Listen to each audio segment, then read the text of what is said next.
"Get her out of the house," said Lady Prescott to her maid in a hiss that carried the length of the cold morning passage. "I don't care where. The linen closet, the still room, the far end of the county, anywhere the Duke will not lay eyes on her. He arrives at 3. She is not to be in a single room he enters. Do you understand me? Not one." The Duke of Jervane, who had arrived at 2:30, stood unannounced in the open doorway of the hall behind them, gloves in his hand, and heard every word. He had come a half hour early on purpose. He always did. It was one of the few advantages left to a man in his position, the power to arrive before he was expected and see a house as it truly was, before it arranged its face for him. He had learned, in a weary decade of being hunted across 3 counties for his title and his fortune, that a household unaware of his eye told him more in 5 minutes than a week of managed dinners ever would. And Rossmore Hall, seat of the late Sir Edmund Prescott, had just told him a great deal. It had told him that there was a her, whom the lady of the house was frantic to conceal, and that this concealment, whatever its cause, was the most interesting thing that had happened to the Duke of Jervane in a year of tedious bride hunting. He stepped back, silently, into the porch, and rang the bell as though he had only that moment come, and gave the whole household the courtesy of 30 seconds to fly into its arranged positions. The Duke of Jervane was not, in the ordinary way, a curious man. He was 39, grave and privately exhausted. His godmother, the Marchioness of Ely, had bullied him into this expedition, a slow progress through the eligible houses of the north, to look over their daughters and at last, God willing, to choose a bride, for Jervane needed an heir and the Duke needed, though he would not have put it so, a reason to come home to his own great empty house. He had looked over a dozen daughters already. They had all been the same daughter, painted, prompted, playing the harp with terrified precision, laughing at his jokes a half-second before he finished them. He had come to Rossmore expecting the 13th of these, and he had found instead a mystery in a cold passage, and he was, for the first time in the whole dreary business, awake. He was received by Lady Prescott, a handsome, hard-faced widow of perhaps 45, all warmth on the surface and calculation underneath, and by her 2 daughters, Miss Arabella Prescott and Miss Sophronia Prescott, the elder in blue and the younger in pink, both curtsying to the exact depth their governess had drilled, both smiling the drilled smile. They were not ill-looking girls. They were merely, entirely, the 13th daughter again. "Your Grace does us such honor," Lady Prescott purred. "We are only a small, quiet family since dear Sir Edmund was taken from us. My daughters, my only treasures, you must let us make you comfortable." "You are very kind," said the Duke of Jervane, and bowed and thought, only treasures. She had said only, and in the passage she had said her. A small, quiet family with a hidden member. He filed it away behind his grave, courteous face, and allowed himself to be shown to the drawing-room and given tea and made the audience for Miss Arabella at the harp. He endured the harp. He endured the dinner, at which he was seated between the 2 Prescott daughters and talked at by their mother, and at which a place, he noticed, because he noticed everything now, a 4th place at the family end of the table had plainly been laid and then hastily cleared away, a faint ring of a wine-glass still marking the cloth where no glass now stood. He endured the evening. And all the while some part of the Duke of Jervane's grave attention was elsewhere, moving through the great cold house after a person he had not seen, following the small evidences of her. The cleared place. A book left face down on a window seat in the passage. A good book. A real one, not the drawing-room kind. A shawl, plain and much mended, forgotten over the back of a chair in a room he was steered quickly past. And once faintly, from somewhere above and away, a few bars of a song sung low by a voice that did not know it was overheard, a true voice, untrained and unafraid, nothing like Miss Arabella's terrified harp. The Duke of Jervane went to his bed at Rossmore Hall more intrigued than he had been by any woman actually presented to him in a year. He did not sleep. Near midnight, restless, he did a thing dukes are not supposed to do in strange houses. He took a candle and went quietly down to find that face-down book on the window seat, meaning only to see what a hidden woman read. The passage was dark and cold. He found the window seat. He did not find the book. He found the woman. She was sitting in the dark on the window seat with her knees drawn up and her plain shawl about her shoulders, looking out at the moonlit park, and she had not heard him, and for a moment before she turned, before either of them spoke, the Duke of Jervane stood in the shadows with his candle and simply looked at her. She was perhaps 3 and 20. She was not painted and not prompted and not arranged. Her dark hair was down for the night in a plain plait over one shoulder. Her face in the moonlight was grave and fine and quietly sad, and it was, he thought, without in the least meaning to think it, the most alive face he had seen in a year of dead ones. Then she turned and saw him and went very still. "You are not meant to be here," she said, not a question. She did not scream or simper or flee. She only stated it, and there was in her low voice a terrible, weary certainty, as of someone long accustomed to being the thing that was not meant to be anywhere. "You are the Duke, and I am not to be in any room you enter. So one of us is in the wrong place, your Grace, and I begin to fear it is I, as it usually is." But he did not leave the window seat at once, that first night, though he had said good night.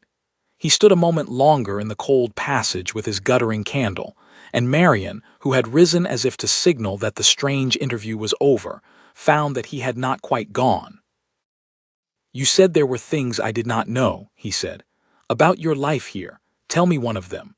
Not all, I have no right to all but one. I should like to carry away one true thing from this house, since the household is so determined to send me off with none." Marian hesitated. It had been so long since anyone had asked her a question about herself, expecting a real answer, that she scarcely knew how to give one. "Very well," she said at last, drawing her shawl closer. "Here is one. There is a room at the top of the west stair, a small room, cold, that was the schoolroom when my mother lived. It has a window that looks east to the sunrise, and a shelf of my father's books that my stepmother has forgotten, or does not think worth removing, and a chair by the window with the stuffing gone. I go there every morning before the house wakes. I read an hour, and I watch the sun come up over the park that was my mother's and my father's and is held in trust for me and does not feel in the least like mine, and then I go down and I become what I am the rest of the day, which is no one. That is the true thing, your Grace. For 1 hour a day in a cold room with a broken chair I am myself. The other 23 I am the flaw the house keeps out of sight." The Duke of Jervane was quiet a long moment. "I have a room like that," he said, "at Jervane. A great house, 40 bedchambers, and I live, when I am home, in one small bookroom off the library where the fire is always lit and the chair is worn to my shape, and I would not trade it for all the state apartments in England, because it is the only room in the place that does not expect anything of me. The rest of the house is full of what a duke is supposed to be. That one room is the only one where I am permitted to be a man." He looked at her, and there was in the moonlight a kind of recognition passing between them, the startled recognition of two people who have each believed their particular loneliness unique, and have just discovered it shared. "It seems we are neither of us at home in our own houses, Miss Prescott. We keep to the cold, small rooms and let the grand ones stand empty, and let everyone else believe we are the fortunate ones. It is a strange way to live." "It is the only way I have been given," Marian said. "Yes," said the Duke. "It was for me also until quite lately, when I began to wonder whether a man might not simply refuse it, whether a house might not be made to expect nothing if one filled it with the right person, so that one need not flee to the small cold room at all, because the whole of it had become the small warm one." He seemed almost to be speaking to himself. Then he collected himself and bowed gravely over her hand, a real bow, the bow one gives a lady, which no one in that house had offered her in 4 years, and he said, "Thank you for the true thing. I shall carry it away as I promised. Good night, Miss Prescott. Watch your sunrise tomorrow. I find I like to think of you having your 1 hour, whatever the rest of the day does to you." And he went at last, his candle bobbing away down the dark passage, and Marian stood at the window seat holding the hand he had bowed over as though it did not quite belong to her, and did not sleep at all that night, though for once it was not misery that kept her waking. She was at her window in the cold schoolroom before dawn, as always. But this morning, watching the sun come up gold over the park, she found that she was not, as she usually was, entirely alone with her 1 hour, for there was a man somewhere under this same roof who knew now that she had it, and who had said he liked to think of her having it. And it was astonishing, she discovered, what a difference it made to a solitary hour to know that a single soul in the world was, perhaps at that very moment, thinking of you kindly. She had not known such a thing in 4 years. She had told herself she did not need it. She discovered, watching the sun, that she had been lying to herself, as thoroughly as her stepmother lied to the world, and for the same reason. Because the truth was too dangerous to be let out where it might be used against her. On the contrary, said the Duke of Jervane, I begin to think you are the only person in this house who is in the right place, and everyone else is in the wrong one. Who are you? She considered him a moment in the moonlight, weighing, he thought, whether the truth was worth the trouble. Marion Prescott, she said at last. Sir Edmund was my father. Lady Prescott is my stepmother. Arabella and Sophronia are my half-sisters, whom I love, and who are not unkind, only young and led. I am the daughter of the first wife, the one no one mentions, and the house is mine, or it was my father's and would have come to me, had he not died before he could change his will back. So that now it is held for me until I marry or come of full age, and my stepmother manages it and me and everything, and would greatly prefer that I did neither. She said it flatly, the whole miserable sum of it, staring out at the park. You are not to see me because a plain, penniless-seeming stepdaughter of no charm is thought to spoil the market for two dowered daughters in blue and pink. She has hidden me at every gathering for 4 years. Tonight you were the prize, and I was the flaw to be swept under the boards. It is nothing to trouble your grace. It is only the shape of my life. You should go to bed. The Duke of Jervane did not go to bed. He came and sat down on the far end of the window seat at a proper distance and set his candle on the sill between them and said, Tell me what you were singing, earlier, from above stairs. She looked at him, startled. You heard that? I hear a great deal, Miss Prescott. It is nearly my only skill. I have spent a year in houses where every woman is arranged for me like a dish, and I have learned to listen past the arrangement for the one true thing in the house. And tonight the one true thing in this house was a book left face down that a real person had really been reading, and a plain mended shawl, and a voice singing above stairs that did not know it was heard and so did not lie. I came down to find the book. I have found something far better, he paused, so the song. And Marion Prescott, half disbelieving, told him. And then, because he asked, she told him about the book, which led to another book, and to her father who had loved books and taught her Greek and Italian before he married again and grew quiet and died.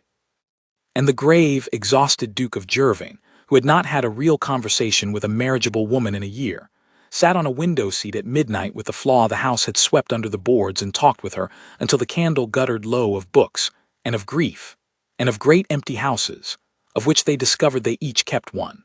Hers small and hers only in law, his vast and his only in title, both of them rattling about alone inside a life other people envied. You are not what I expected of a duke, Marion said at last, low, as the candle failed. And you, said the Duke of Jervane, are not what your stepmother expected of a flaw. He rose. He looked down at her in the last of the light, at the grave alive face and the plain plate and the mended shawl, and he made, quietly in that cold passage, the decision his godmother had sent him north to make, and that a dozen managed dinners had failed to produce.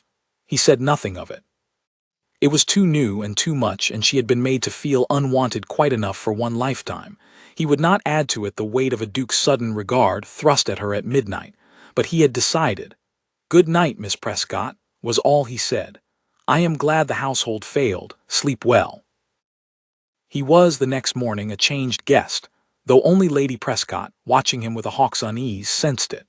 He was courteous still and grave still, but the weary indifference was gone. He asked, at breakfast, pointed questions about the family, about the late Sir Edmund, about the estate and its management, and Lady Prescott's tea grew cold in her hand, about whether there were not other members of the family he had not yet had the pleasure of meeting. Only my two treasures, your grace, Lady Prescott said too quickly. As I told you, a small, quiet family. Curious, said the Duke of Jervane, buttering his toast with great composure. For I could have sworn on my arrival yesterday I heard mention of a third young lady of the house, a Miss Marion, was it, the late Sir Edmund's daughter by his first marriage. I understood the estate is in fact held in trust for her. He looked up, mild and terrible. I should so like to meet her before I go. It would grieve me to leave Rossmore having overlooked its true mistress. The silence at the breakfast table was profound. Miss Arabella in blue had stopped with her cup halfway to her mouth. Miss Sophronia in pink was looking from her mother to the Duke with dawning, dreadful comprehension. And Lady Prescott's handsome face had gone through several colors and arrived at a rigid, brilliant, cornered smile. "Marian is indisposed," she said. "Delicate, she keeps to herself. I would not dream of troubling your grace with—" "You mistake me," said the Duke of Jervane, and set down his knife, and the small click of it silenced her utterly. "It is no trouble. Indeed, I must insist. Send for her, Lady Prescott. I find I cannot in conscience choose a bride from a house until I have met every lady in it, and I have quite made up my mind to choose a bride from this house before I leave." He smiled gravely into the widow's whitening face. "You did say you wished to make me comfortable." "Nothing would make me more comfortable. Send for your stepdaughter." Between that midnight and the breakfast at which he would insist upon meeting her, the Duke of Jervane laid his siege with a soldier's patience and a diplomat's care, and Lady Prescott, who was no fool, understood within a day that something had gone gravely wrong with her arrangements, and could not for her life discover what. The Duke was courtesy itself. He praised Miss Arabella's harp and Miss Sophronia's watercolors and Lady Prescott's table, and he stayed on. He had been expected to stay 2 days, and on the second he let it be known with grave regret that the state of the roads and the charm of the company obliged him to trespass upon their hospitality a little longer. Lady Prescott, torn between triumph and unease, could hardly object. A duke lingering was precisely what a scheming stepmother with 2 marriageable daughters most desired. And yet, he asked questions. He asked at dinner in the mildest way how long the family had held Rossmore, and to whom it would descend, and whether the late Sir Edmund had left other children. And each time Lady Prescott turned the question aside, and each time the Duke let it be turned, and smiled, and asked another an hour later, coming at the thing from a new direction, the way a patient man works a locked drawer. And he watched. Marian did not know she was watched. The household had grown so used to not seeing her that no one thought to warn her to hide better, but the Duke of Jervane saw her everywhere. In the small evidences the house could not quite scrub away. He saw her hand in the one bowl of flowers in the whole grand cold house that had been arranged by someone who loved flowers rather than someone who arranged them for effect. He saw, walking the grounds, a single narrow path worn across the dew-wet lawn from a side door toward a stand of old trees, the path of a person who walked alone, early, every day.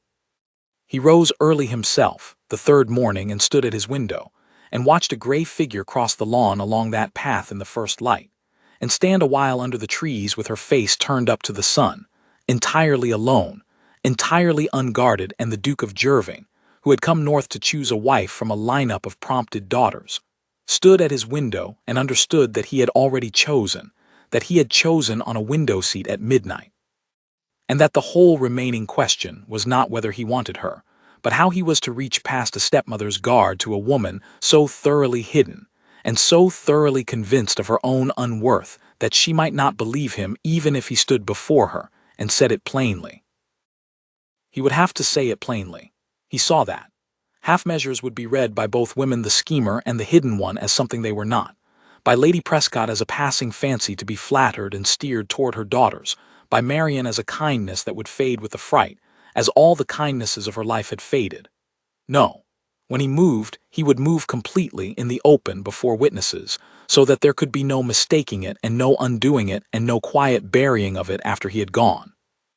A duke had, he reflected, very few real powers that were worth the having, but the power to say a true thing out loud, in a room full of people who wished it unsaid, and to make it stick simply by being who he was, that power, for once, he would spend, and gladly, and on the only thing he had found in a year of searching that was worth the spending. So he waited and watched, and let Lady Prescott turn aside his questions, and let her believe she was winning, and chose his ground. And on the evening before the breakfast that would undo her, he sought Marian out one last time in private, not to declare himself, for that he had resolved must be public, but for a plainer reason. He found he could not bear to spring it on her cold before the whole family without one word of warning, for she had been ambushed by that household too many times, and he would not, even in her rescue, ambush her again. He found her in the west schoolroom at dusk, where he had guessed she might be, and she rose in alarm at the sight of a duke in her one private place, and he said quickly, gently, "Do not fly. I will not stay. I came only to tell you one thing so that tomorrow will not take you wholly unawares, for I think you have been taken unawares by this house often enough. Tomorrow at breakfast I mean to ask to meet you formally before your family. Your stepmother will not wish it. I mean to insist. I tell you now in private so that when it comes you will know it was not a whim of the moment, and so that you may have your one quiet night to prepare your face if you need to prepare it." He paused at the door. "That is all. I keep my promises, Miss Prescott. I said I would carry away one true thing from this house. I have changed my mind. I find I do not wish to carry it away at all. I find I wish to stay where the true thing is. Good night. Watch your sunrise. Tomorrow, I think, the house may look a little different to you." And he was gone before she could answer, leaving Marion Prescott alone in the darkening schoolroom with her heart going like a struck bell, and a hope so large and so long forbidden rising in her that she hardly dared to breathe, for fear that breathing might scatter it, as everything good in her life had always, sooner or later, been scattered. They sent for her. There was nothing else to be done. A duke had insisted before witnesses, and Lady Prescott's whole art was the art of surfaces, and a surface cannot refuse a duke to his face without shattering. Marion came down not knowing why she had been summoned. She had dressed plainly as she always did in gray. No one had troubled to tell her the duke had asked for her by name, and she entered the breakfast room braced as she was always braced for some fresh small humiliation, to be sent on an errand perhaps, or displayed briefly as the poor relation and dismissed. She saw her stepmother's face, chalk-white and furious. She saw her half-sisters, wide-eyed.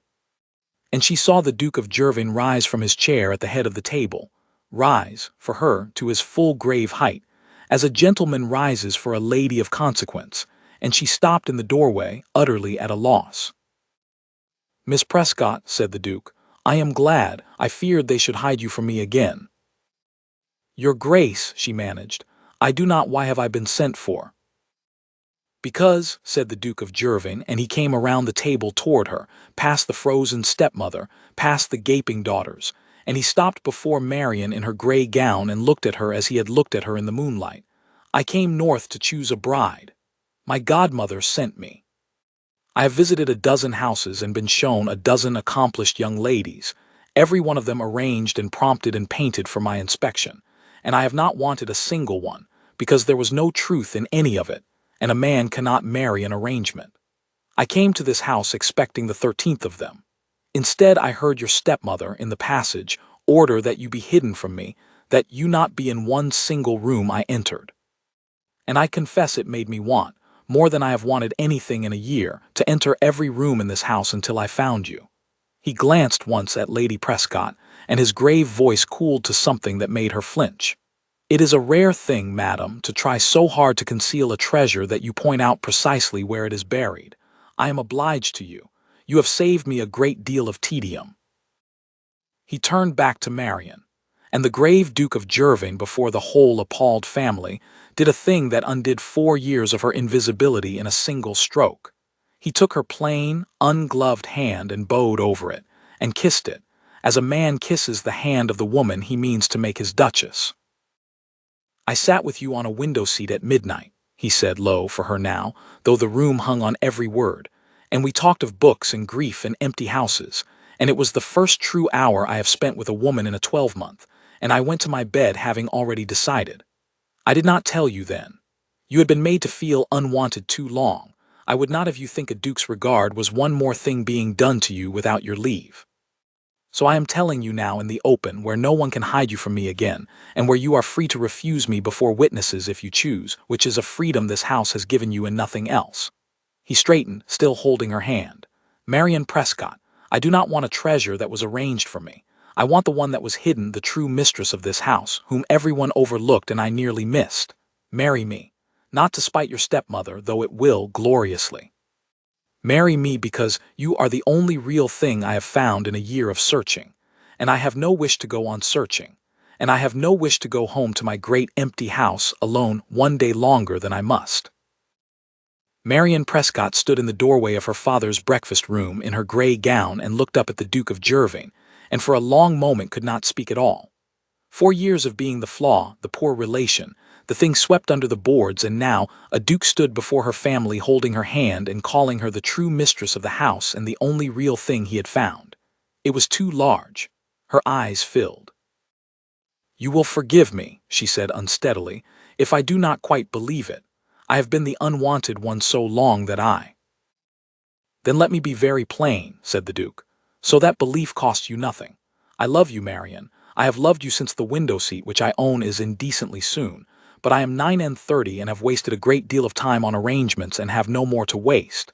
Say yes, and you shall never again be hidden in any passage of any house on this earth.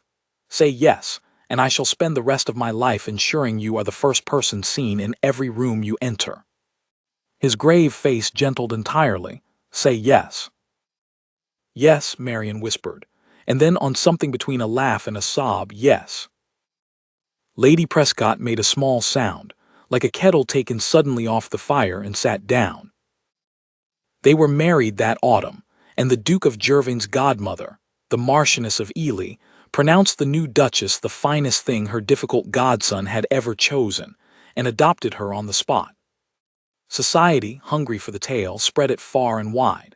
How the great Duke of Jervane, hunted for a decade, had come to a northern house to choose among two dowered daughters, and had instead chosen the hidden stepdaughter the household had tried to sweep from his sight, and how the hiding had been the very thing that revealed her.